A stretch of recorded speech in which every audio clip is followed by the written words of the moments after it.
የባንክ ወለድ በኢትዮጵያ ተለወጠ። አዲሱ መመሪያ NBE/INT/13/2026 ለተበዳሪዎችና ለቆጣቢዎች የያዘው አዲስ ህጎች ዛሬ በሀገራችን የባንክ ታሪክ ውስጥ ትልቅ ለውጥ ስላመጣው አዲሱ የብሔራዊ ባንክ መመሪያ ቁጥር NBE/INT/13/2026 በዝርዝር እንወያያለን። ይህ መመሪያ ከጥር 1 ቀን 2018 ጀምሮ ተግባራዊ መሆን የጀመረ ሲሆን በእርሶ የባንክ ቁጠባና ብድር ላይ ቀጥተኛ ተጽዕኖ አለው። ሰላም ጤና ይስጥልኝ።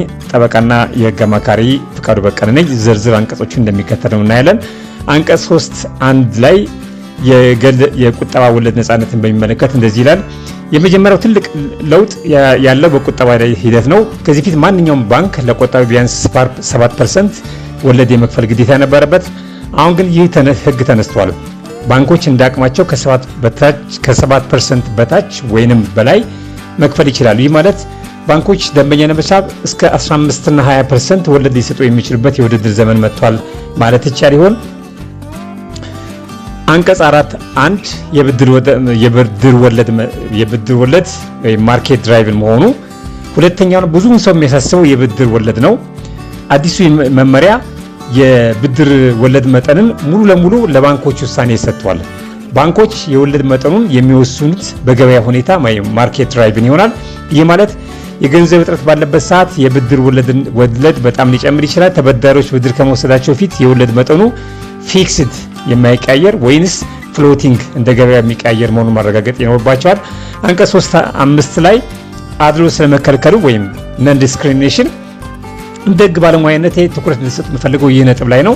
ባንኮች ወለድ የመወሰን ነፃነት ቢሰጣቸውም አድሎ ማድረግን አይችሉም። ለምሳሌ ሁለት ተመሳሳይ የንግድ ስራ ያላቸው ደንበኞች እያሉ ለአንዱ 10% ለሌላው 20% ወለድ ያለ ምክንያት መቆረጥ አይችሉም።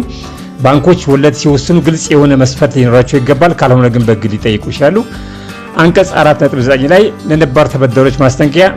ብዙዎች የድሮ ብድር አለብኝ ወለድ ይጨምርብኛል ብላችሁ ትጠይቃላችሁ።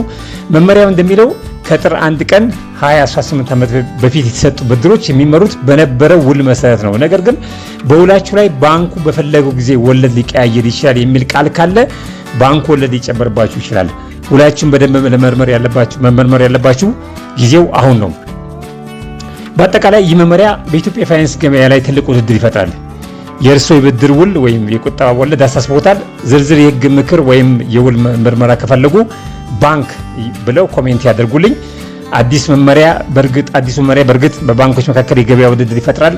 የእርስዎን የገንዘብ ሁኔታ ላይ ተጽዕኖ ያመጣል። በእርግጥ የባንኮችና የገበያው ላንድስኬፕ ይለውጣል። ተወያዩበትና ኮሜንታችሁን ጻፉልኝ። ዲያስፖራ ወገኖቼ ማስተያየት አክሉበት።